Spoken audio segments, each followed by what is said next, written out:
রাধা মাধব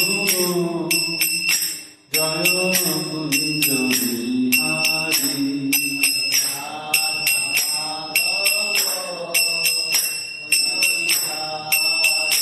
জয় রাধা মাধব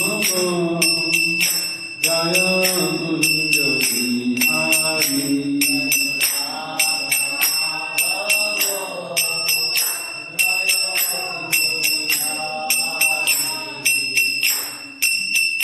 জয় গোপীজন বল্লভ জয় গিরিবরধারী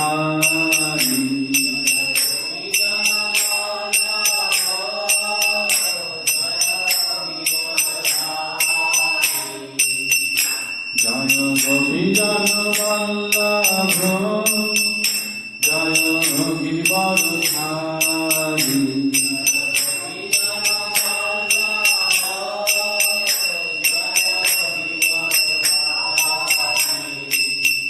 জয় যশোদানন্দন ব্রজজন রঞ্জন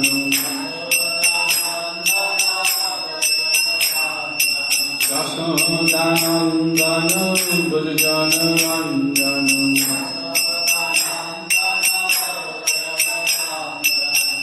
যশোদানন্দন ব্রজজন রঞ্জন যশোদানন্দন ব্রজজন রঞ্জন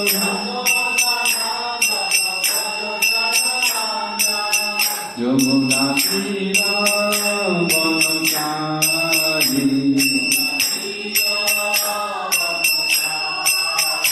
যমুনা তীরবনচারী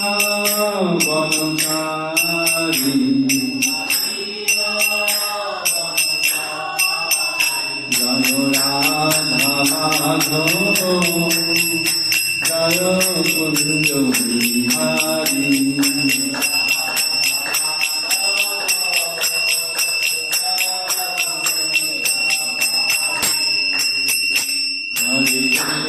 হরে Krishna Krishna Krishna Hare Hare Hare Ram Ram Ram Hare Hare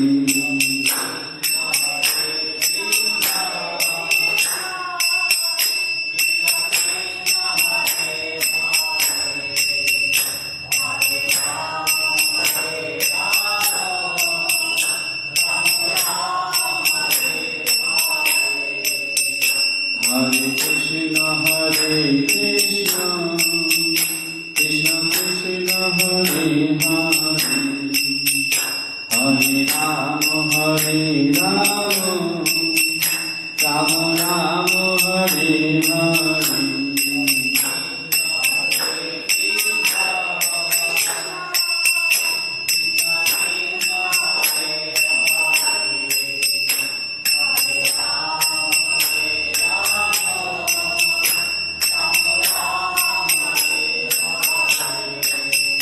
Hare Krishna, Krishna Krishna, Hare Hare, Hare Rama, Rama Rama, Hare Hare.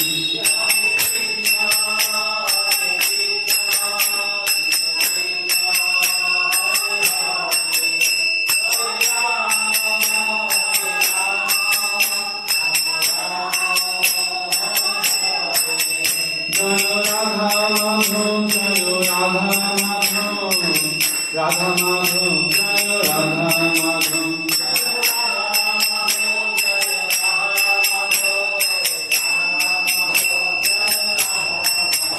জয় গৌরনিতাই জয় গৌরনিতাই গৌরনিতাই জয় গৌরনিতাই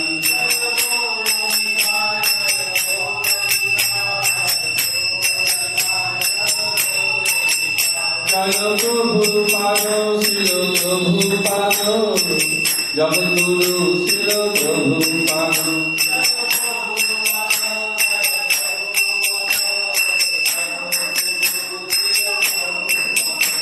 তাই বল হরি বল, হরি বল, হরি বল, হরি বল।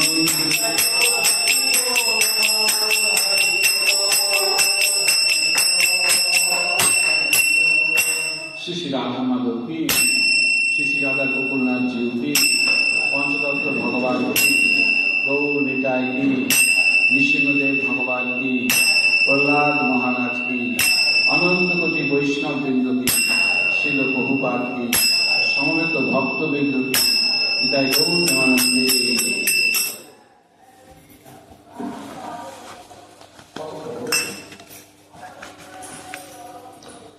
ওম অজ্ঞানং হিমিনারান্ধস্য জ্ঞানাঞ্জনং শলাকায় চক্ষুরুন্মিলিतं যেন তস্मै শ্রীগুরুবে নমঃ। শ্রীচৈতন্য মনোভীষ্টং স্থাপিतं যেন ভূতলে স্বয়ং রূপং কদা মह्यं দদাতি সাম্প্রদায়িকং। বন্দে অহং শ্রীগুরু শ্রীযুতপদকমलं শ্রীগুরুन् বৈষ্ণবাশ্চ শ্রীরূপং সাগ্রজাतं সহগণ রঘুনাথান্বিतं तं সজীবং সদ্বৈतं সাবধূतं পরিজনসহিतं কৃষ্ণ চৈতন্যদেবং শ্রীরাধা কৃষ্ণ পাদান সহগণ ললিতা শ্রী বিশাখান্বিতাশ্চ। নমো বিষ্ণুপাদায় কৃষ্ণপৃষ্ঠায় ভূতলে শ্রীমতে ভক্তিবেদান্ত স্বামিনীতি নামিনে। নমস্তে সরস্বতী দেবে গৌরবাণী প্রচারিণী নির্বিশেষ শূন্যবাদী পাশ্চাত্য দেশ তারিণী। বাঞ্ছা কল্পতরুভ্যশ্চ কৃপা সিন্ধুভ্যো এব চ পতিতানাং পাবনেভ্যো বৈষ্ণবেভ্যো নমো নমো। মহাবদনায় কৃষ্ণ প্রেম পদার্থে কৃষ্ণায় কৃষ্ণ চৈতন্য নামে গৌরতীশে নমো। হে কৃষ্ণ করুণা সিন্ধু দীনবন্ধু জগৎপতে গোপেশ গোপিকাকান্ত রাধাকান্ত নমস্তুতে। তপ্ত কাঞ্চন গৌরাঙ্গী রাধে বৃন্দাবনেশ্বরী বিশ্বভানুসুতে দেবী প্রণমামি হরিপ্রিয়ে। নীলাচল নিবাসায় নিত্যায় পরমাত্মনে বলভদ্র সুভদ্রাভ্যাম জগন্নাথায় তে নমঃ। জয় শ্রীকৃষ্ণ চৈতন্য প্রভু নিত্যানন্দ শ্রী অদ্বৈত গদাধর শ্রীবাসাদি গৌর ভক্তবৃন্দ। হরে কৃষ্ণ কৃষ্ণ কৃষ্ণ হরে হরে, হরে রাম রাম রাম হরে হরে। ওম নমো ভগবতে বাসুদেবায়, ওম নমো ভগবতে বাসুদেবায়, ওম নমো ভগবতে বাসুদেবায়।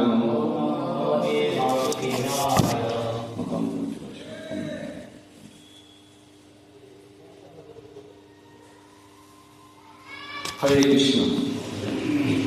অসংখ্য ধন্যবাদ আপনাদের সকলকে।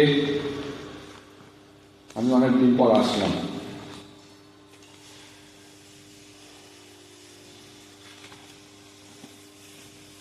আমাদের আবার প্রথম থেকে ভগবদ্গীতা শুরু হয়েছে। আমরা একবার শুনে কাজ হয়ে গেছে, কিন্তু প্রভুপাদ ছিল প্রভুপাদ নিয়ম করে গেছেন যে প্রত্যেক দিন সন্ধ্যাবেলায় মন্দিরে ভগবানের কথা গীতা নিয়ে আলোচনা হবে। তো আমি ওই আজকে 6 আর 7 আছে, তো আমি আজকে ওই 1 থেকে শুরু করব। আসলে ওই কিছু ভক্তের তারা সবসময় সব ক্লাস অ্যাটেন্ড করতে পারে না, তো সেই জন্য কিছু ওই রেকর্ডিং করছি যাতে তারা পরবর্তীকালে শ্রবণ করতে পারে। অধ্যায় প্রথম অধ্যায় বিষাদ্য ধৃতরাষ্ট্র উবাচ ধর্মক্ষেত্রে কুরুক্ষেত্রে সমবেতা যুজুৎসব মামকাং পাণ্ডবাশ্চৈব কিমুর্ভূত সঞ্জয়। অনুবাদ। ধৃতরাষ্ট্র বললেন, হে সঞ্জয়, ধর্মক্ষেত্র কুরুক্ষেত্রে যুদ্ধ করার মানুষে সমবদ্ধ হয়ে আমার পুত্র এবং পাণ্ডুর পুত্রেরা কি বলব। এই যে ভগবদ্গীতার প্রথম অধ্যায় বিষাদ যোগ, এটা হলো গীতার ভূমিকা। যুদ্ধের প্রারম্ভে কি কি ঘটনা ঘটেছিল বা অর্জুন কিভাবে বিভ্রান্ত হলো, সেই সমস্ত এই অধ্যায়ে আলোচনা করা হয়েছে। এই আলোচনায় অধ্যায়ের মূল বিষয়বস্তু 7টা আছে। প্রথমত 1 থেকে 11 নম্বর শ্লোকে যুদ্ধের প্রস্তুতি নিয়ে আলোচনা করা হয়েছে এবং 12 থেকে 20 পর্যন্ত এই যে জয়লাভ করবে, অর্থাৎ যুদ্ধে যে পাণ্ডবেরা জয়লাভ করবে তার যে সংকেত, সেগুলো আলোচনা করা হয়েছে। এবং ভগবান যে ভক্ত বৎসল, তিনি সবসময় যে ভক্তের চিন্তা করেন, ভক্তের সেবা করার, তার সবসময় তিনি কখনো পিছুপা হন না, সেই সমস্ত নিয়ে 21 থেকে 27 নম্বর শ্লোকে আলোচনা করা হয়েছে। 4th পার্টে অর্থাৎ 28 থেকে 30 নম্বর শ্লোকে অর্জুনের সহানুভূতি প্রদর্শন করেছেন সমগ্র সকলের প্রতি।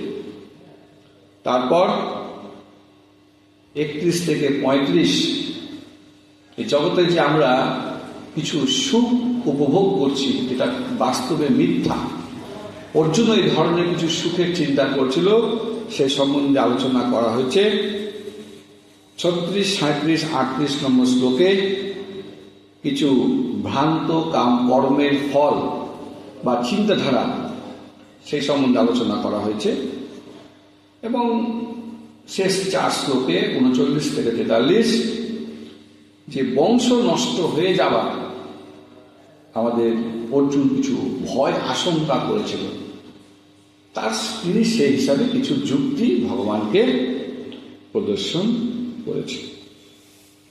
এই আলোচনা এখানে মোটামুটি হয়েছে। তো এই যে ভগবদ গীতা প্রথম শ্লোকে যেটার উপর গুরুত্ব দেওয়া হয়েছে, যে গীতা হচ্ছে ভগবত তত্ত্ব বিজ্ঞান, অর্থাৎ এখানে কিছু রহস্যে ভরা আছে, এখানে বিজ্ঞান আছে।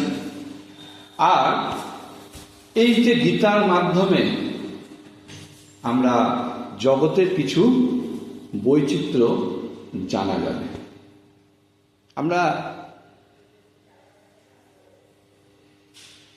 জানা যাবে। রহস্য কেন?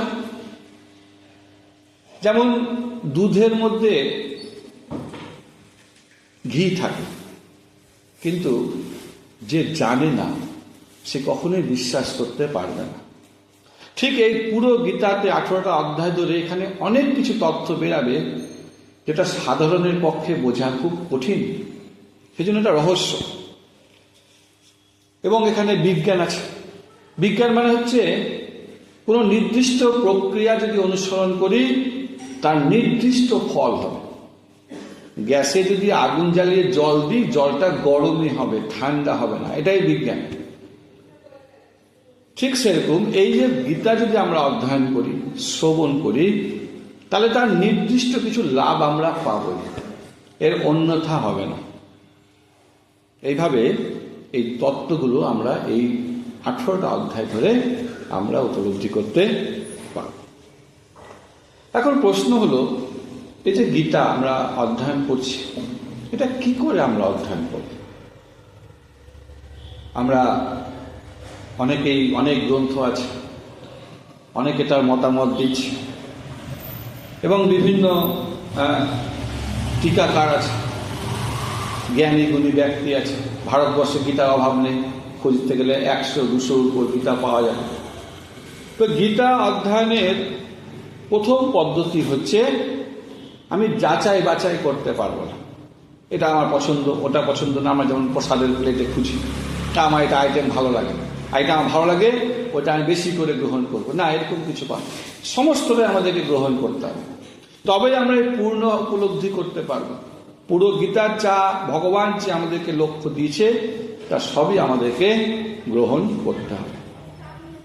2 নম্বর পয়েন্ট আসছে যে আমাদেরকে ভগবানের কথা আলোচনা করতে হবে ভক্ত সঙ্গে। কৃষ্ণ তত্ত্বদর্শী ব্যক্তির, কৃষ্ণ ভক্তের তত্ত্বাবধানে আমরা এই গীতা আমাদেরকে অধ্যয়ন, অনুশীলন, শ্রবণ সমস্ত কিছু করতে হবে। যে কৃষ্ণকে ভালোবাসে না, যা কৃষ্ণ তত্ত্ববিজ্ঞান জানে না, খালি ব্যাকরণের উপর ভিত্তি করে আমরা এই কৃষ্ণ, এই গীতা নিয়ে আলোচনা করতে পারব না। এটা আলোচনার জন্য আমাদেরকে অনেক আচার্যদের যে পরম্পরা, তাদের যে মতামত, তাদের যে চিন্তাধারা, এই সমস্ত কিছু কাজে লাগবে যখন আমরা গীতাকে পূর্ণরূপে উপলব্ধি করতে যাব। খুব গুরুত্বপূর্ণ। এবং অবশ্যই আমাদের ব্যক্তিগত মতকে উপেক্ষা করতে হবে। আমরা দেখি আমরা অতটুকুটাই গ্রহণ করি যতটুকুটা আমাদের ইচ্ছা বা রুচি হয় না।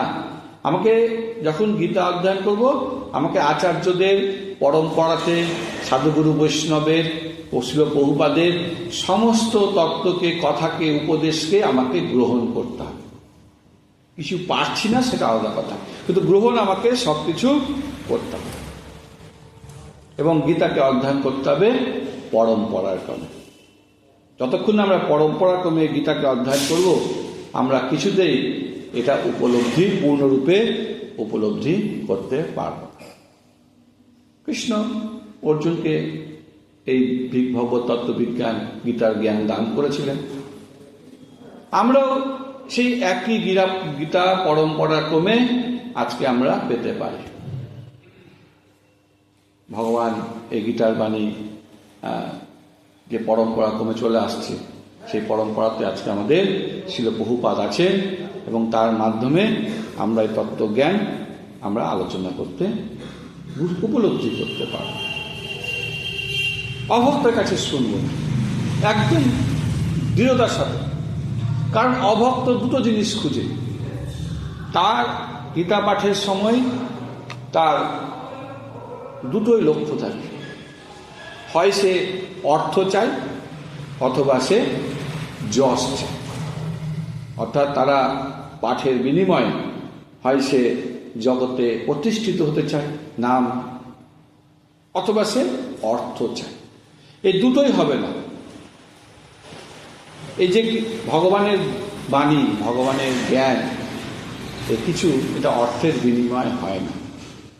কৃষ্ণ দেয়নি, সুখদেব গোস্বামী পরীক্ষিত মহারাজকে দেননি। আমরাও কখনো অর্থের বিনিময়ে এই ভগবত তত্ত্ববিজ্ঞান প্রদান করতে পারি না। তো যদি আমরা এইভাবে সমস্ত জ্ঞানকে আলোচনা করি, অর্থাৎ যে সমস্ত নিয়ে আমরা আলোচনা করলাম, তাহলে আমাদের কি লাভ হবে? আমাদের সর্বপ্রকার পারমার্থিক জ্ঞান আমরা লাভ করতে পারব।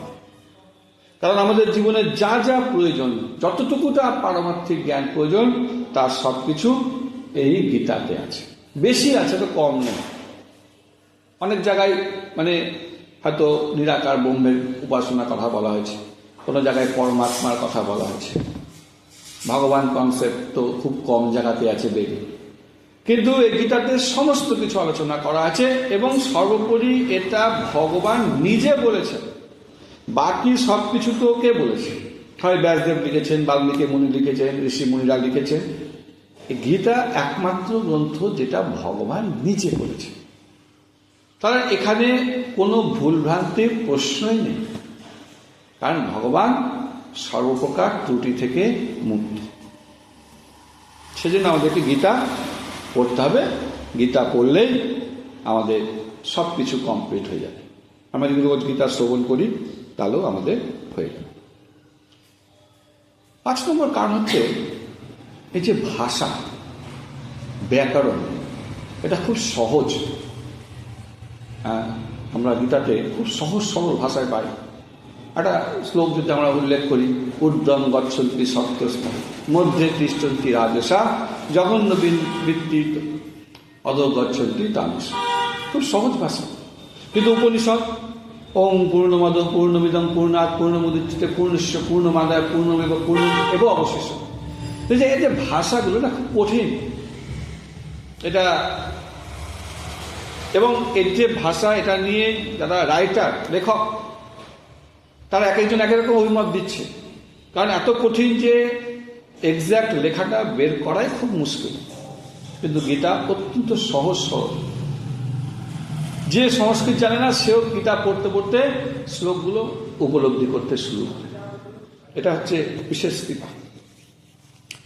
তো এই যে ধর্মক্ষেত্র কুরুক্ষেত্রে সমবেতা যুজুৎসব মামকাহ পাণ্ডবাস্তে, এই যে শ্লোকে যুধিষ্ঠির মহারাজ প্রশ্ন করলেন যে আমার পুত্র আর পাণ্ডব পুত্রেরা কি করল। এটা প্রশ্নটা একটু বোকা বোকা, অবাস্তব। আমরা যদি বলি যে মন্দিরে এসে কি করলাম, মন্দিরে এসে তো ভগবানকে দর্শন করবো, নয় প্রসাদ খাবো, নয় ভগবানের কথা শুনবো।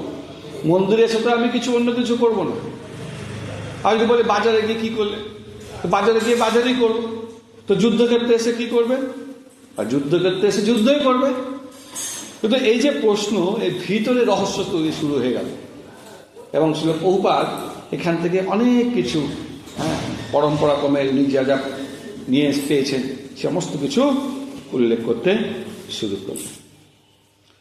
প্রথম হচ্ছে এই যে ধৃতরাষ্ট্র, এ খালি চোখে জন্ম থেকে জন্মার্জন, মানে জন্ম থেকে অন্ধ না, এ পারমার্থিক দিক থেকেও অন্ধ। এর নিজস্ব, মানে আমরা যেমন চোখে দেখতে পাই তাই তো, কিন্তু পারমার্থিক ব্যাপারে জগতের লোক আচ্ছা ওরাও অন্ধ। তো ধৃতরাষ্ট্র ডবল অন্ধ, না চোখে দেখতে পায় না পারমার্থিক। চোখে অন্ধ হলেও চলবে, রাস্তাঘাটে আপনি ঠিক পার হয়ে যাবেন।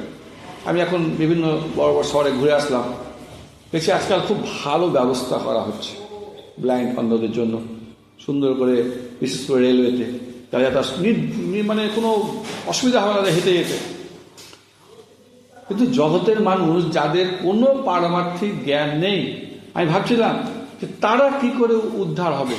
এটা বড় সমস্যা মানুষের, যা শিক্ষা দীক্ষা, মানুষ আজকে পারমার্থিক জ্ঞান কিচ্ছু, ভগবান জানে না। আমি ইসেতে গেছিলাম, ঠিক আছে, ঠান্ডা, হ্যাঁ, আমি অযোধ্যা গেছিলাম, রাত্রেবেলা দেখি কিছু বাচ্চা কাচ্চা খেলছে। আমি জিজ্ঞেস করলাম, এই রামের বাবার নাম কি? ব্যাস, একটা মেয়ে একটু বড় ছিল, ও বললো আমি অত ওই কি বংশ পরিচয় জানার আমাদের কোনো, মানে ইংরেজিতে কথাটা টার্মসটা ভুলে গেলাম, জানার দরকার নেই, কিছুই জানে না মানুষ। তো এই হচ্ছে আমাদের অবস্থা। আমরা শাস্ত্র ধর্ম সম্বন্ধে আমাদের ন্যূনতম জ্ঞানটাও আজকে আমরা হারিয়ে ফেলছি। তো সেই জন্য বলছে এই যে কুরুক্ষেত্র হচ্ছে একটা পবিত্র জায়গা। মহারাজ কুরু এখানে ধর্ম আচরণ করেছিলেন, এবং কেবলমাত্র তিনি না, দেবতারাও এখানে এসে, দেবতা বড় বড় ঋষিমুনিরা এখানে এসে সাধন ভজন করে। ধর্মস্থানে গিয়ে যদি আমরা সাধন ভজন করি তার লাভটা একটু বেশি হয়। কেউ যদি অন্নপ্রাশন বাড়িতে করে আর মন্দিরে করে, মন্দিরে তার লাভটা একটু বেশি, কারণ মন্দির সবসময় শতগুণে। তো তার প্রভাব যত যারা অনুষ্ঠানে অংশগ্রহণ করবে সবার মধ্যেই সেই প্রভাবটা পড়বে, খুব দরকার।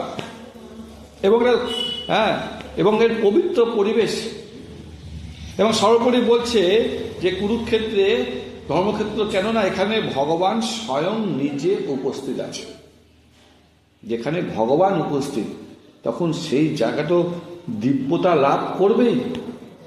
সেই জন্য বলছে যে কুরুক্ষেত্রটা হয়ে গেছে ধর্মক্ষেত্র, কারণ সেই প্রাচীন কাল থেকে ঋষি মুনিরা, রাজারা, দেবদেবীরা এখানে এসে ধর্ম আচরণ করে থাকে।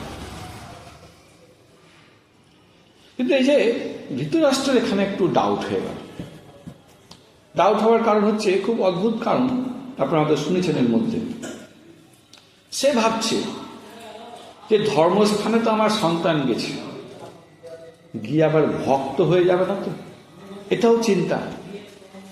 আজকে জগতে দেখবেন আমাদের বিশেষ করে হিন্দু সমাজে সন্তানকে ভক্তি জীবনে আনাটাও এখন মা বাবার একটা চিন্তা। যদি ভক্ত হয়ে যায়, গুরুকুলে পাঠাবার কথা বলছি, পাঠান, রামায়ণ পড়বে না, তাদের চিন্তা পড়ে গেল যদি তার ছেলে ভক্ত হয়ে যায়, মনে হয় সন্ন্যাসী হয়ে তাকে সঙ্গে সঙ্গে ছেড়ে দেবে। এমনি গতি কিন্তু বৃদ্ধাশ্রম কনফার্ম আমি জানি, কিন্তু তবুও তারা ভাবছে যে সন্তান যদি ভক্ত হয়ে যায়, কেন যে অন্ধ, ধর্মের ব্যাপারে অন্ধ। ঠিক সেরকম এই যুধিষ্ঠির, এই ধৃতরাষ্ট্র চিন্তা করছে আমার ছেলে ধার্মিক না, সে কনফার্ম, কিন্তু যদি সে ধর্মস্থানে গিয়ে প্রভাবে যদি সে ধার্মিক হয়ে যায়, ধার্মিক হলে কি অসুবিধা? হয়তো সে এবার যুধিষ্ঠির সঙ্গে নেগোসিয়েশন করবে, রাজা ভুল হয়ে গেছে, তুই অর্ধেক নি আমি অর্ধেক নি, ব্যাস।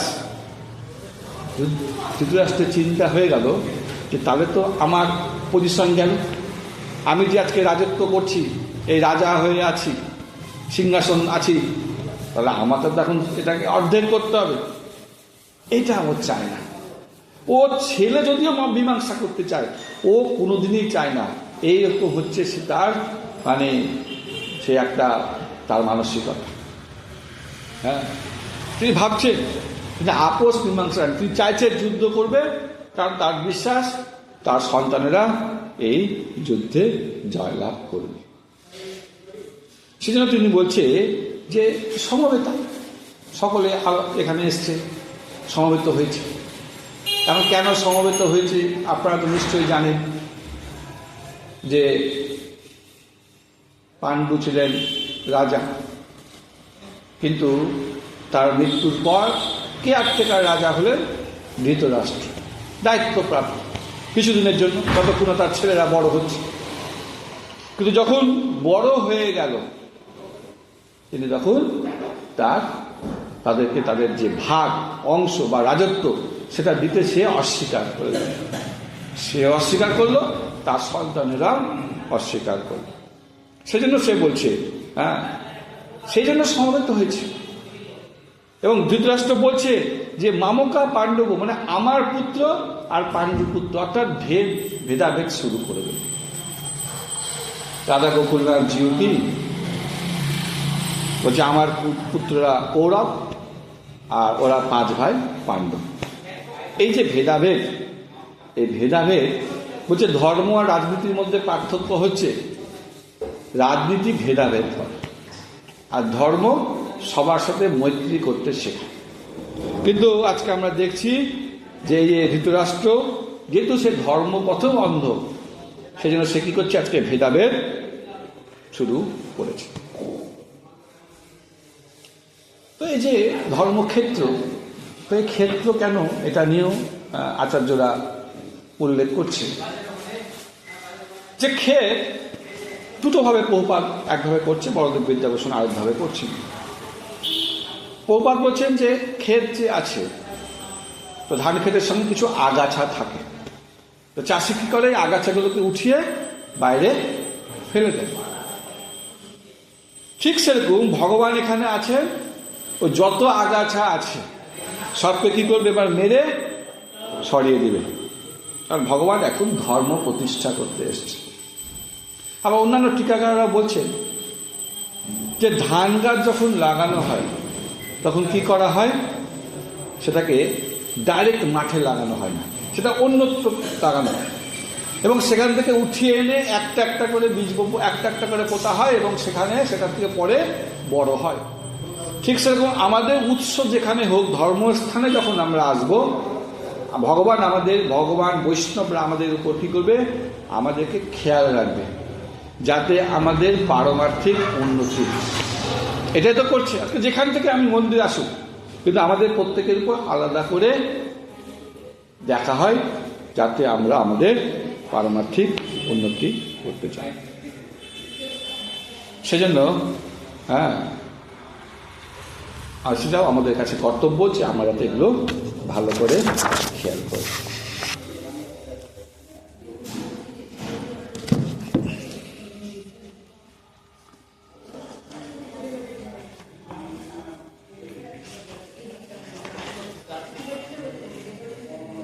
2 নম্বর শ্লোক। সঞ্জয় উবাচ দৃষ্টা তো পাণ্ডবানিকম ভূরম দুর্যোধন তদা আচার্য উপসংগস্য রাজা বচনম অব্রবীৎ। অনুবাদ: সঞ্জয় বললেন, হে রাজন, সৈন্যসজ্জা দর্শন করে রাজা দুর্যোধন দ্রোণাচার্যের কাছে গিয়ে বললেন। আমার একটু রেকর্ডিং হচ্ছে, হ্যাঁ, একটু স্লাইড নিতে হবে। তো সঞ্জয় প্রথমে এবার দুর্যোধনের প্রসঙ্গে আসছে, যেটা আমরা আলোচনা করেছি, যে ধৃতরাষ্ট্র চোখে অন্ধ, পরিণাম সন্তানকেও সে ওই অন্ধ করে দিয়েছে, বিশেষ করে ধর্মপথ। আমরা আজকে ধর্মপথ থেকে সরে গেছি। 2-3 জেনারেশন কিন্তু আগেও কিন্তু আমরা প্রভুপাদ বলছেন আমরা ধর্মপথে ছিলাম। মানুষ রামায়ণ মহাভারত এগুলো নিয়ে হতো, আলোচনা হতো, কীর্তন হতো, নাটক হতো, এসব কালচার এখন সরে গেছে। তো এই জন্য সেরকম বলছে যে আজকে আমাদের সন্তানেরাও আমরা খেয়াল করছি তারা ধর্মপথে নেই। ধৃতরাষ্ট্র পারমার্থিক তত্ত্বজ্ঞান থেকে বঞ্চিত, আবার দুর্যোধনও বা 100 ভাইও পারমার্থিক জ্ঞান থেকে বহু দূরে আছে। তাই জন্য পিতা পুত্র দুজনেই অন্ধ, দুজনেই ভক্তির জীবন পারমার্থিক জীবন থেকে দূরে আছে। সেই জন্য তাই ভয় করেছিল যে ধর্মস্থানে গিয়ে আমার সন্তান যাতে ভক্ত না হয়। তো ধৃতরাষ্ট্রকে এখানে রাজা বলা হয়েছে। রাজা কেন না? কারণ তিনি হলেন ধৃতরাষ্ট্রের প্রতিনিধি। আমরা কয়েকটা শ্লোক পরে গিয়ে দেখবো যে দুর্যোধনকে রাজা বলা হয়েছে। তো দুজনকে রাজা বলার কারণের পার্থক্য আছে। এখানে রাজা বলার কারণ ধৃতরাষ্ট্রের খুব প্রতিনিধি, এবং 2 নম্বর বলছে যে একটা রাজা হওয়ার জন্য যতগুলো চতুরতার প্রয়োজন সবগুলো তার মধ্যে আছে। দুর্যোধনের মধ্যে সমস্ত চতুর রাজনীতি, এবং সে যখনই যুদ্ধ এসছে, যখনই পাণ্ডব পক্ষে 7 অক্ষরণী সেনা দেখে নিয়েছে, সে কিন্তু এবার ছটপট করতে শুরু করেছে, প্ল্যানিং করতে শুরু করেছে যে আমি কি করে এখন যুদ্ধের প্রস্তুতি। সে প্রথমেই চলে গেল দ্রোণাচার্যের কাছে। এখান থেকে দুটো জিনিস দেখাচ্ছে যে যখনই কারুর পাশে ভগবান থাকবে না, তখন সে কি হয়ে যাবে? জীবনে ভীত হয়ে যাবে, ভয় পাবে। যার পাশে ভগবান আছে সে সবসময় নির্ভয় থাকে। এমনি ভগবান যে আমাদেরকে গিফট দেয় তার প্রথমে হচ্ছে অভয়ম সত্য সংসদ্ধি জ্ঞানযোগ্য ব্যবস্থা। অর্থাৎ ভগবানের ভক্তি করলে ভগবান সর্বপ্রথমে আমাদেরকে এই অভয়টা, ভয় শূন্যতা, এইটা প্রদান করে। তো এই যে ভগবান যখনই সে পাণ্ডব পক্ষের দেখে নিল যে তারাও যুদ্ধের জন্য প্রস্তুত, সেটা এক্সপেক্ট করেনি, আমরা একটু পরে আলোচনা করব। তখনই সে কিন্তু সর্বপ্রথমে ভয় পেল, আর ভয়ে পেয়ে দক্ষ রাজনীতির মতো সে নিজের ভয়কে লুকাবার জন্য সোজাসুজি চলে গেল দ্রোণাচার্য।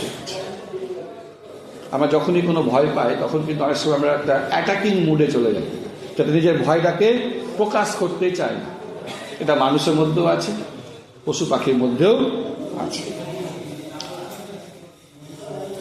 তো সেজন্য তিনি দ্রোণাচার্যের কাছে চলে আসলেন। 7 অক্ষরের কিভাবে আসলেন? দুর্যোধন সারা জীবন ধরে কূটনীতি করেছে, এখানে ওখানে, এই রাজার সঙ্গে সন্ধি, এখানে বোনের বিয়ে, ওখানে নিজের বিয়ে, এই করেছে। এর সাথে মিত্রতা, কারোর সঙ্গে শত্রুতা করতে যায় চেষ্টাই করে, করে জোগাড় করলো 11 অক্ষরের নিষেধ।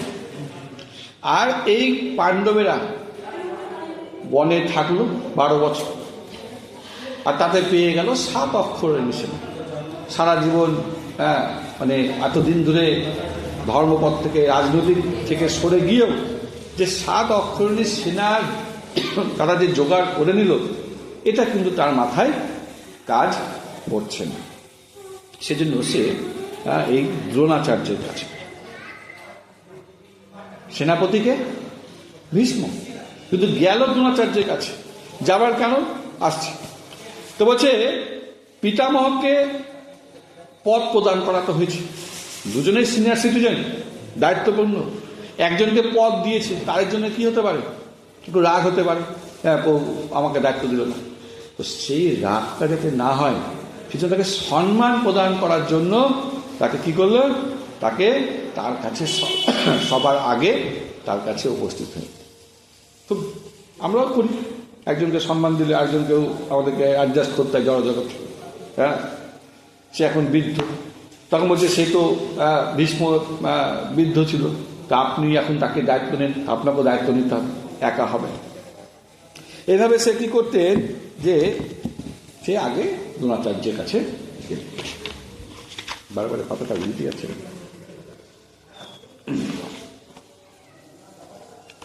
পশ্য এতাম পাণ্ডুপুত্রানাম আচার্য মহতিম চুমুম গুরাম দ্রুপদ পুত্রেণ তব শিষ্যেন ধীমতাম। অনুবাদ: হে আচার্য, পাণ্ডবদের মহান সৈন্যবল দর্শন করুন, যা আপনার অত্যন্ত বুদ্ধিমান শিষ্য দ্রুপদের পুত্র অত্যন্ত দক্ষতার সঙ্গে গুহের আকারে রচনা করেছে। তো এখানে শিল প্রভুপাদ এবং আচার্যরা বেশ কিছু তত্ত্ব উল্লেখ করছে। দেখেন, আমি যা বলছি মুখ ফুটে একটাও আমি নিজের মাথা থেকে বের করি না, কারণ আমরা চারটা ত্রুটিযুক্ত, ভ্রম, প্রমাদ, বিপ্রলেপসা, আমরা ভুল করব। সেজন্য যা কিছু বলার আমাদেরকে আচার্যদের কথা কি পুনরাবৃত্তি করতে হবে, তাহলে আমার ভুলের কোনো অবকাশ থাকবে না। তো তিনি এখানে সর্বপ্রথমে এখানে আমরা দেখছি যে আচার্য কথাটা উল্লেখ করছে। আচার্য, আচার্য মানে আমরা বলি শিল প্রভুপাদকে আমরা এই জগৎ, আমরা স্কনের প্রতিষ্ঠাতা আচার্য বলি। আচার্য মানে হলো যে নিজের জীবনে পালন করে মানুষকে পথ দেখান। তো দ্রোণাচার্য আচার্য, ইনি উদারতার পরিচয় দিয়েছেন। হ্যাঁ, সেই দ্রুপদের সঙ্গে তার কিছু মনোমালিন্য ছিল, তাদের মধ্যে যুদ্ধ হয়। অর্জুন রায় সে যুদ্ধে জয়লাভ করে, শিষ্যের মাধ্যমে সে জয়লাভ জিতে এই দ্রোণাচার্য। এতে দ্রুপদ একটা যজ্ঞ করে যে এমন সন্তান তার চায় যে এই দ্রোণাচার্যের মৃত্যুর কারণ, এবং তাতে সে দুটো সন্তান পায়, একটা দ্রৌপদী আর একটা ধৃষ্টদ্যুম্ন। কিন্তু দ্রোণাচার্য জানে, কিন্তু যখন শিক্ষা দেওয়ার ব্যাপার আসে, যখন দ্রুপদ তার সন্তানকে এই দ্রোণাচার্যের কাছেই নিয়ে যায় যে আমার সন্তানকে আপনি শিক্ষা দেন, জানে ওর হাতে ভবিষ্যতে মরবে, তবুও তাকে সম্পূর্ণ শিক্ষা প্রদান করে। এবং খালি শিক্ষা প্রদানই করেনি, ভিতরের সমস্ত রহস্য বলে, কি করে যুদ্ধকে লড়াই করা যাবে বা তার কি করে মৃত্যু হবে, সবই জানে, সব শিক্ষা নিয়েছে।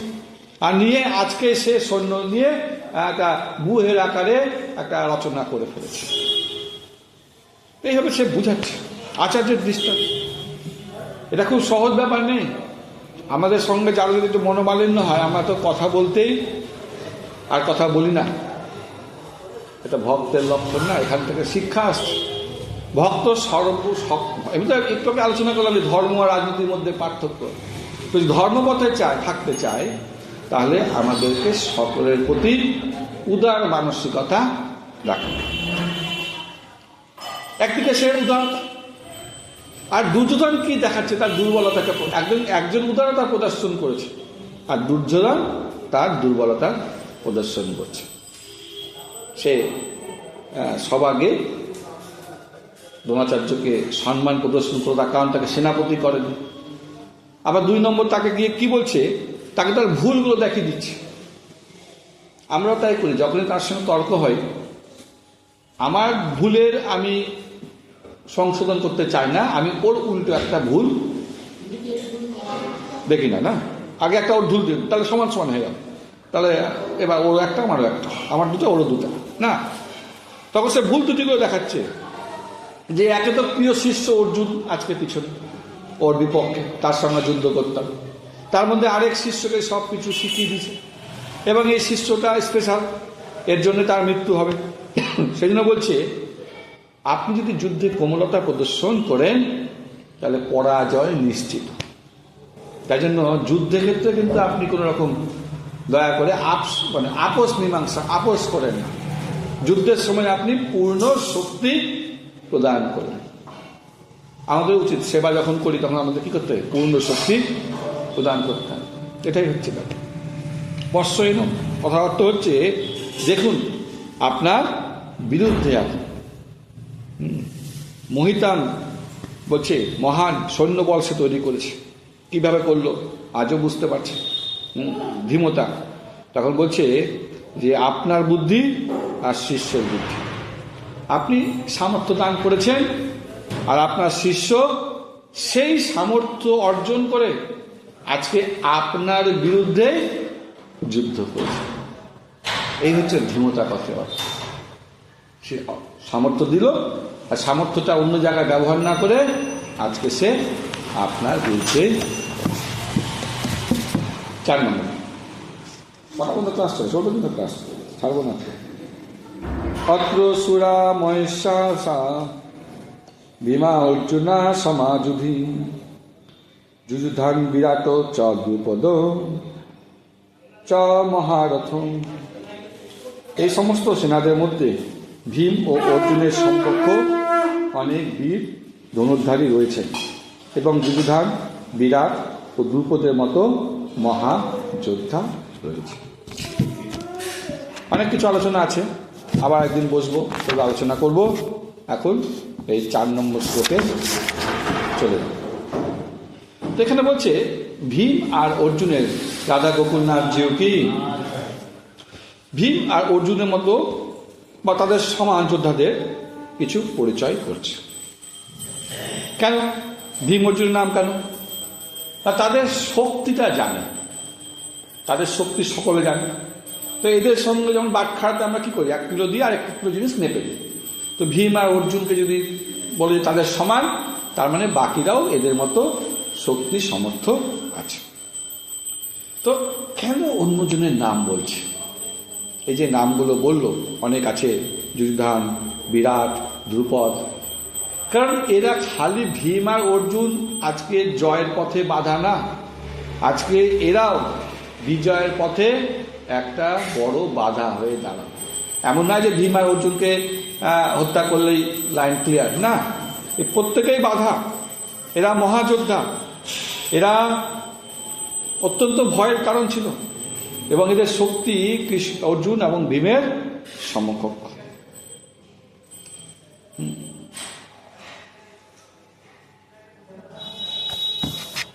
এই যে ভীম, দুর্যোধন এবং ভীষ্ম, এই তিনটার একটা কোইন্সিডেন্ট আছে, ঘটনাচক্র আছে।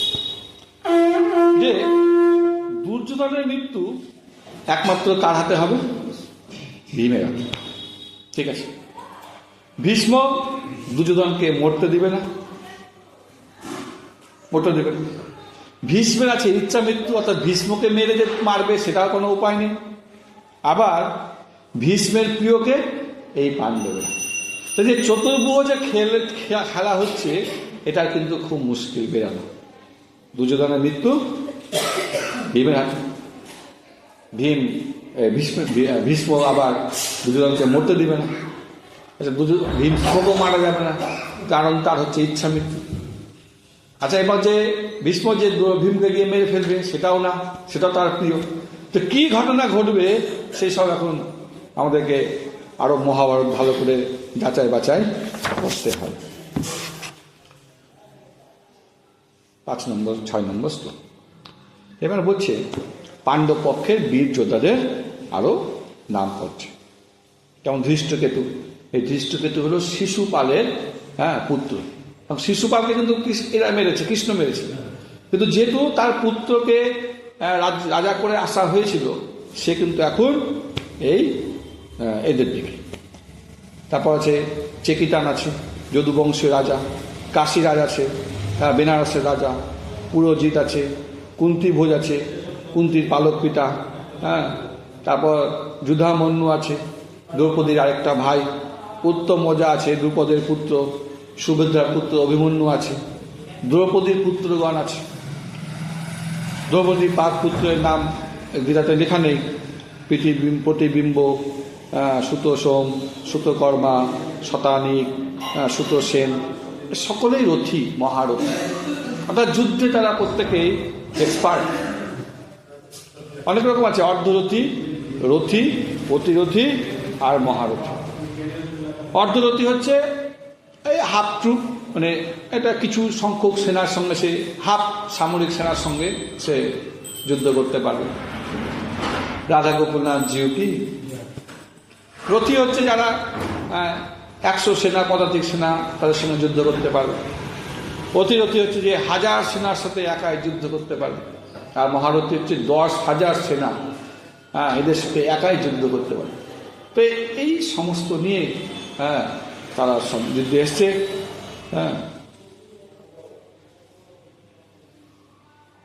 এখানে বলছে যে আগের রাত্রে এই যে দুর্যোধন খালি কার কথা ভেবেছে? ভীম আর অর্জুন।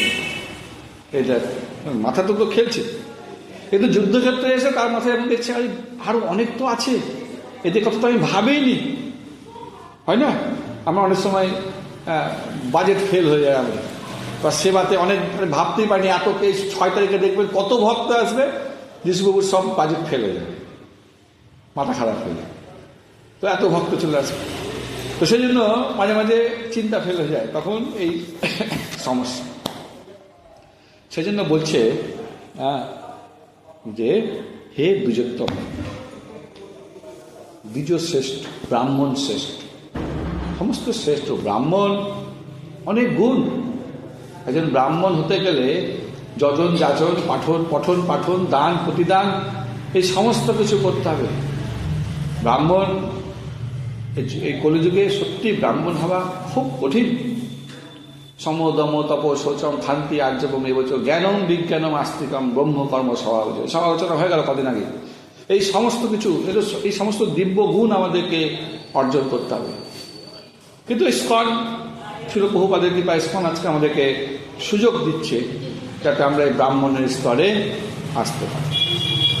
তো বলছে আমাদের পক্ষে সেনাপতিগণের কথা বলছি, আপনার নাম সবার আগে বলছি, আপনি আমাদের দিকে আছেন, তাহলে কি হবে? একটু মাথায় উঠাবার চেষ্টা, যাতে গুরুদেবকে বোঝাবার চেষ্টা যে আপনিও আছেন, আরও আছে। বলছে সামরিক শক্তি পরিচালনার জন্য রয়েছে, এই আরো অনেকে আছে, তাদের আছে। আপনার অবগতির জন্য বলছি, কারণ এরকম তো নয় যে ওরাই সমস্ত শক্তিশালী, আমাদের দিকেও আছে। উৎসাহ দেওয়ার জন্য আমাদেরকেও দরকার। যুদ্ধ করতে গেলে ওদের যেমন অনেক আছে, আমাদেরও সেরকম চেষ্টা আছে। বলছে আবার এটাও বোঝাচ্ছে, চেষ্টা করছে, মানে একই সঙ্গে 2 রকম কথা বলছে। একদিকে উৎসাহ দিচ্ছে, আবার আরেকভাবে বোঝাচ্ছে যে আপনি যদি যুদ্ধে চেষ্টা না করেন, এদেরকে দিয়েই কিন্তু যুদ্ধ করানো যায়। কারণ একটু তো মনের মধ্যে ভয় আছে না, যে মনে হয় দ্রোণাচার্য ভীষ্ম যদি প্রেমবশত পঞ্চপাণ্ডবের বিরুদ্ধে যুদ্ধ না করে। তার আগেকার পরিস্থিতি আলাদা আলাদা ছিল, এখন পরিস্থিতি ভিন্ন। সেই জন্য বলছে আমার পিছনে কিন্তু আরও আছে, আমরা এখন লোক বল রেডি করে রাখি, তাই না, যুদ্ধ লাগতে গেলে। তো এরকম বলছে একদিকে ঠেস দিচ্ছে, আবার অন্যদিকে সম্মান দিচ্ছে। ঠেস কেন দিচ্ছে? সম্মান দিচ্ছে। সম্মানের জন্য আমরা অনেক কাজ করি, মানুষকে যদি একটু সম্মান দেওয়া হয়, অনেক বিশেষ করে দান, খুব ভালো দান করে, যে একটু সম্মান দিবেন। আবার যদি ঠেস দিই, তাহলেও কিন্তু বেশ কাজ হয়। প্রভু আপনি তো কিছুই করতে পারছি না, আমি কাল থেকে অনেক কিছু করব। তো চেষ্টা করছে যে একটু সম্মানও দিতে, আবার একটু মানে ঠেসও দিতে, যাতে সে সবভাবে কাজ করে। সেজন্য বলছে সকলে মরবে। এই যে এখানে আচার্যরা যে নামগুলো আসলো, এখান থেকে বোঝাবার চেষ্টা করছে যে যুদ্ধক্ষেত্রে সবাই মরবে, মোটামুটি যাদের নাম বলা হয়েছে তারা প্রত্যেকেই প্রায় মৃত্যুবরণ করা হবে। এই 7 পর্যন্ত আলোচনা করলাম। এখানে আরেকটা কিছু ছোট ছোট জিনিস আমাদের আলোচনা আছে, যেগুলো আমাদের আলোচনা খুব গুরুত্বপূর্ণ। যেমন ধৃতরাষ্ট্র কেন যুদ্ধ চাইছে, এটা আলোচনা করলাম। তার কারণ হচ্ছে, আরেকবার আলোচনা করি ইন ডিটেলস, সংকীর্ণ মানসিকতা, জোর করে অধিকার দখলের চেষ্টা আছে না আমাদের মধ্যে। কে কে সব হু হু করছে, মানে সব ঠেস খেয়েছে জীবনে। তো এতক্ষণ পর একটু আপনারা একটু আওয়াজ করলেন, আমিও ভাবছি, আমি তো হচ্ছে আমাদের রেকর্ডিং, আমি কিন্তু খালি রেকর্ডিং করছি আজকে ক্লাস, এবং এখন 2 বছরের ক্লাস দেবো না, খালি রেকর্ডিং করবো। তো আপনার হু হুতে ব্যাস বুঝতে পারলাম আমারও একটা এনার্জি আছে সামনে, এমনি তো ঠান্ডার দিন। তো এটাই হচ্ছে ব্যাপার, সংকীর্ণ মানসিকতা, দখলের চেষ্টা, জোর করে সম্পত্তি। প্রভুপাদ বলছে এখানে না, যেটা তো না, অন্য জায়গায় আছে, সংকীর্ণ যদি মানসিকতা না ছাড়ি আমরা ভক্তি জীবনে এগোতে পারবো না। কারণ আমি একবার বলেই ফেললাম যে ভক্তি আর ভক্তি জীবন আর রাজনীতির মধ্যে পার্থক্য হচ্ছে, রাজনীতি কি করে, বিভেদ সৃষ্টি করে, আর ভক্তি জীবন মানুষকে যুক্ত হয়। তাহলে সংকীর্ণ মানসিকতা নিয়ে কিন্তু আমি এগোতে পারবো না, আর ভক্তি জীবন কখনোই এগোতে পারবো না। নিজে পারবো না উন্নতি করতে, আর অন্যকে কৃপা কি করি নিজেই না করতে পারে। 2 নম্বর বলছে আপস মীমাংসা চায়নি, তিনি রাষ্ট্রকে জোর করে ধরে রাখতে চেয়েছেন। এই হচ্ছে জোর করে পজিশনকে, আমাদের মান সম্মানকে আমরা জোর করে রাখতে চাই। এটা একটা বড় সমস্যা। সে রাজ্য হাতছাড়া করতে চাইছে না, চলে যাবে। তার কারণ আমরা কৃষ্ণ ভক্ত, আমরা জানি কৃষ্ণ দিলে অনেক কিছু পাবো, আর কৃষ্ণ না চাইলে কিছুই পাবো না। কিন্তু এরা তো জড়জাগতিক লোক, তো বুঝতে পারবে না, আর এ তো অন্ধ, ডবল অন্ধ। এই সব কিছু তিনি ভাবছেন, তিনি আপস মীমাংসা চাইছেন। তবে তার নিজের সন্তানের প্রতি একটু সন্দেহ ছিল। সে স্ট্রং, সে ভাবছে আমি যুদ্ধ করবো, যুদ্ধ করাবো, কিন্তু সন্তানের প্রতি ও যেন ভক্ত না হয়ে যায়। কিছু মানুষের মা বাবারা মন্দিরে ভক্ত সন্তানকে নিয়ে আসে না, যদি বাই চান্স ভক্ত হয়ে যায় খুব মুশকিল। কারণ পবিত্র স্থান, ভক্তদের সমাবেশ, যুধিষ্ঠির তো ভক্ত আছে, কিন্তু তার সংস্পর্শে এসে যদি ভক্ত হয়ে যায়, চিন্তা করছে। রাজ্যতে হাফ হাফ করে দিলে যে সমস্যা সমাধান হয়ে যাবে, এটার পক্ষপাতী নেই, বরাবর নেই। ওই দুর্যোধন ছোট থেকে ভীমকে বা পঞ্চপাণ্ডবকে মারবার খুব চেষ্টা করে, জানে জীবন শেষ করার চেষ্টা করেছে, কিন্তু ধৃতরাষ্ট্র কোনোদিনও তার বাধা দেওয়ার চেষ্টা করে, বরঞ্চ সে সামনে আগলিয়ে রেখেছে। ধরা পড়লো, সে সেটাকে দাবিয়ে রেখেছে। একবার ধরা পড়ে গেছিল ওই বীজ প্রদানের ব্যাপারটা, হাত পা জোরে ভীষ্মের কাছে সে সন্তানকে বাঁচিয়ে দিয়েছে। সন্তানকে বাঁচালে বড় বিপদ, সন্তানের দোষ যেগুলো দেখতে হবে, না দেখলে সেটা আস্তে আগামী দিনে বাড়তেই থাকবে। আরেকটা জিনিস আছে, এই যে সঞ্জয় যে দিব্য চক্ষু পেল, কার কাছ থেকে পেল? ব্যাসদেবের কাছে, শিষ্য, তাই দিব্য চক্ষু পেল। আমরাও পাবো নাকি? পেয়ে গেছি, পাইনি? দীক্ষা নেননি? এই দেখেন, এই তো কদিন পর দীক্ষা, কে কে নিবেন? প্রভু কাছে যান, প্রভু দীক্ষা নিব, সলমালা যা প্রসাদ বুঝি হয়ে গেছি, আর ভক্ত সঙ্গ করছি, মন্দিরে সেবা করছি, আর কি লাগবে আপনার? সাহস লাগবে খালি আপনাদের, খালি বলতে হবে যে দীক্ষা নেব, দিব্য চক্ষু পাবেন। এই যে বই পড়তে পড়তে সব উপলব্ধি করি, ভগবানের বহুপাদের কৃপা ছাড়া হবেই না। দীক্ষা নিলে আপনারা কৃপা পেয়ে যাবেন। আমাদের কত প্রচারক দরকার। একদম ভিডিও কল দেখেছেন না? মেয়ে আছে না বাইরে, ভিডিও কল করেন তো? ওরকম দিব্য চক্ষু যখন পেয়ে যাবেন, ভিডিও কল হবে কার সাথে? ভগবানের সাথে। এখন ডাইরেক্ট ভিডিও কল করবেন, দিব্য চক্ষু পেয়ে যাবেন, দিব্য জ্ঞান হৃদয় প্রকাশিত সব পেয়ে যাবেন। এই সব কিছু কেবলমাত্র সদ্গুরু আশীর্বাদেই পাওয়া যায়।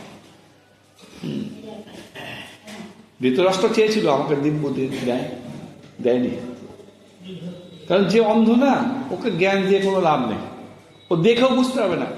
যদি ডাইরেক্ট যদি ধৃতরাষ্ট্র লাইভ টেলিকাস্ট দেখতো যুদ্ধের, তো কিচ্ছু বুঝতে পারতো না, কি হচ্ছে না হচ্ছে, বিশ্বরূপ দর্শন বা গীতার মাহাত্ম্য কিছুই বুঝতে পারতো না। ভক্তের কাছে শ্রবণ করছে, বুঝতে পারছে।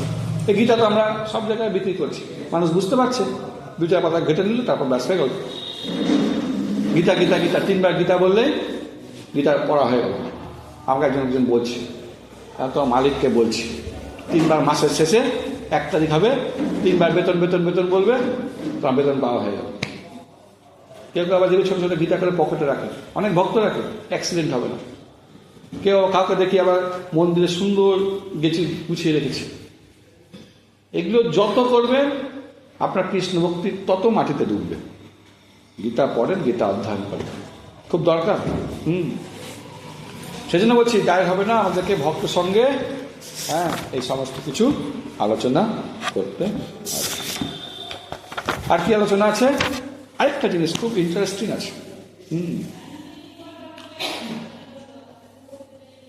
8:10, 56 মিনিট হয়ে গেল। আরেকটা আলোচনা করব। দেখছি দুর্যোধন অনেক দোস্ত বললাম, গালাগালি করলাম, একটা গুণ খুব ভালো ছিল, ম্যানেজমেন্ট খুব ভালো ছিল। যাদের ম্যানেজমেন্ট ভালো না, তারা সবাইকে ওকে ঠিক কাজে লাগিয়ে নেবে। এটা কিন্তু একটা ম্যানেজমেন্ট খুব সুন্দর পাওয়া। আমার মধ্যে জিরো আছে, এটা আমার মধ্যে এটা জিরো, আমি জিরো ম্যানেজমেন্ট, আমি এক টাকাও পারি না, এবার আমি একা একাই থাকি। তো ম্যানেজমেন্ট ক্ষমতা খুব ভালো ছিল। দেখেন যত আসরিক রাজারা ছিল সবকে কিন্তু ওই নিয়ে এসছে। তারপরে ভগবানের বিরুদ্ধে, অর্জুন ভীমের বিরুদ্ধে যে সে ব্যাপার নাই, ভীম অর্জুন এরা মহারথী, কিন্তু এনেছে ওই ঠিক কনভিন্স করে হোক, বুঝিয়ে হোক, একই তো কথা বললাম, লোভ দেখিয়ে হোক। এই ম্যানেজমেন্ট পাওয়ারটা যদি আমরা অ্যাচিভ করতে লাগি প্রচারের জন্য, ওইখানে কাজে লাগাতে হবে। একটু বুঝিয়ে হোক, একটু লোভ দেখিয়ে হোক, ভগবত ধাম যাবেন, দিব্য জ্ঞান হবে, প্রসাদ পাবেন, আনন্দ পাবেন, আশীর্বাদ পাবেন। একদম মহারাজ এসে আপনাকে ভোরে ভোরে আশীর্বাদ দিবে, আপনার বাড়িঘর ভালো, এনি হোক, কিন্তু ম্যানেজমেন্ট ক্ষমতা কিন্তু ভালো দিয়েছে, তাই না? এটা আমাদের কিন্তু শিখতে হবে, দুজনের কাছ থেকে শেখার আছে। এই ম্যানেজমেন্ট নিয়েই আমি ওই দক্ষিণায়নে ক্লাস হয়েছিল, 1 ঘন্টায় ওখানে চলেছে। 2 নম্বর, ওর আরেকটা ক্যালি দেখালো 3 নম্বর শ্লোকে, ও নিজের যেটা দুর্বলতা ওটা কিন্তু চুপ লোকের সামনে কিন্তু প্রকাশ করবে না। ও আমরা গরিব হলে বা মূর্খ হলেও বা ভক্তিতে নাই, সব জায়গায় প্রকাশ করে। ও কিন্তু একদম নিজের পজিশন রাজা হয়ে একদম কন্ট্রোল নিতে শুরু করলো। যখনই দেখেছে অপোনেন্ট স্ট্রং আছে, ও কিন্তু কন্ট্রোল নিচ্ছে, ও নিজের গুছিগুলোকে গুছাতে শুরু করলো। ভীষ্ম আছে, দ্রোণাচার্যকে তো আমি একটু প্রবলেমে রেখেছিলাম, পজিশন দিইনি। ওকে একটু সম্মান জানাতে হবে, ওকে সাবধান করে দিতে হবে, ওকে মনে করে দিতে হবে, এই সমস্ত কিছু ম্যানেজমেন্ট ক্ষমতা। এবং নিজের যে দোষ ত্রুটি ভুল এগুলো সমস্ত কিছুকে সে কিন্তু কী করলো, বুঝতেই দিল না। এরকম আমাদের করতে হবে। আমরা কি সংস্কৃত জানি? গীতা খুব জানি? এটা এমন করে ক্লাস দিব বা বুঝাবো মানুষকে, বুঝতেই দেবো, সব বুঝে গেছি। কিন্তু হিসাব করতে গেলে 18টা অধ্যায়, 700 শ্লোক এবং প্রায় 10টা করে ওয়ার্ড হলে 7,000 ওয়ার্ড আছে, 8,000 ওয়ার্ড আছে। সে প্রত্যেকটা ওয়ার্ডের মিনিং দরকার বুঝা, তত্ত্বগতভাবে জানতে পারে। কিন্তু আমাদের হচ্ছে না, এইসব এগুলো বুঝতে হবে। খুব সুন্দর ম্যানেজমেন্ট পাওয়া। খুব অর্জুন খুব প্রিয় শিষ্য দ্রোণাচার্য, কিন্তু তাকে কনভিন্স করাবার চেষ্টা করছে যে আপনাকে আপনার শিষ্যের বিরুদ্ধে লড়াই করতেই হবে। এটা খুব কঠিন। আমরা পিতামাতার বিরুদ্ধে যেতে পারি, সন্তানের বিরুদ্ধে যেতে পারছি না, কিন্তু এখানে সে ম্যানেজমেন্ট ক্ষমতা দিয়ে, বুদ্ধি দিয়ে সে দ্রোণাচার্যকে বুঝাচ্ছে যে আপনাকে আপনার প্রিয় শিষ্য অর্জুন আর আরেক শিষ্য ধৃষ্টদ্যুম্ন এদের বিরুদ্ধে সর্ববিরুদ্ধে যুদ্ধ করতে। আরেকটা জিনিস বুঝাই, 7 নম্বর শ্লোক পর্যন্ত আলোচনা করলাম না? হ্যাঁ, যে আমরা শক্তিতে এগিয়ে আছি, ওদের 7 তো আমাদের 11 আছে।